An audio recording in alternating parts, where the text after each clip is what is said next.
guys, for today's video, manibagong araw, manibagong vlog na naman. At ngayon guys, napunta pala tayo ng bukid ng Maasin guys. Kasama ko professional driver ko guys, GM. At samahan nyo kami ngayong araw guys. At papunta kami ng bukid ng Maasin guys. Kasi may kukunin kaming avocado ngayong araw. At ngayong araw guys, tamang-tama naman na pagdating namin dun sa may bunga. At may nag-harvest ng nangka, nakita ko si nanay. At binili ko na lang ng nangka ni nanay, kaso lang hindi ko na nabidyohan kasi nang mamadali ako. Tingnan nyo guys, ito pala yung nakuha ni nanay guys, yung nangka niya. Tapos tama din nadaanan namin siya at binibili ko na rin yung nangka ni nanay. At nakabayad din ako guys ng halagang 700 pesos guys.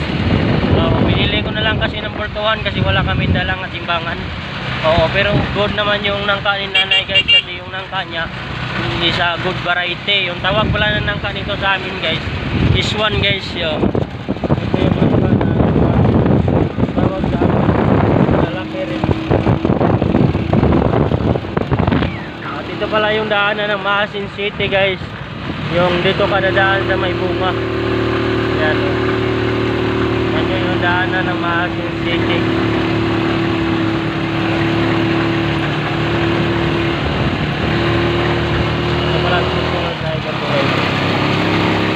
Kaya ba, okay lang ba? Okay lang guys. Grabe yung kasada rito guys. Ahon. Nahihirapan siya guys. Ito yung bukid ng Maasin guys. Ito yung bukid ng Maasin. Kaya yung kasada guys. Mahon. Bukid ng Maasin City.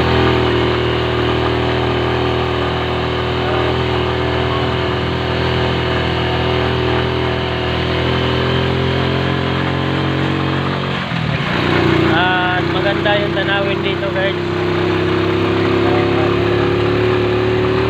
Sobrang ganda yung view. Nakita ko sa inyo yung view. Ganda yung view.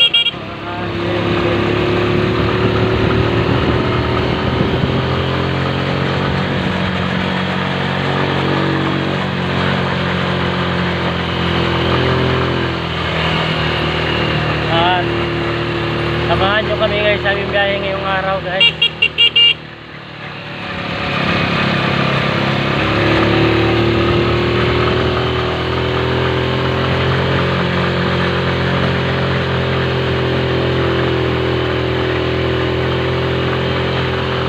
Shout out by Francis Dixilio at ni Jerwin Malasarte at ni Jomar Biniga at ni Everson Besinga at ni Jeep Ani.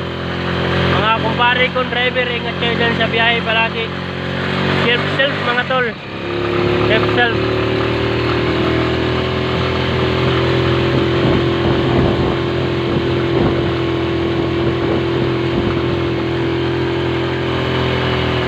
Daanan dito guys,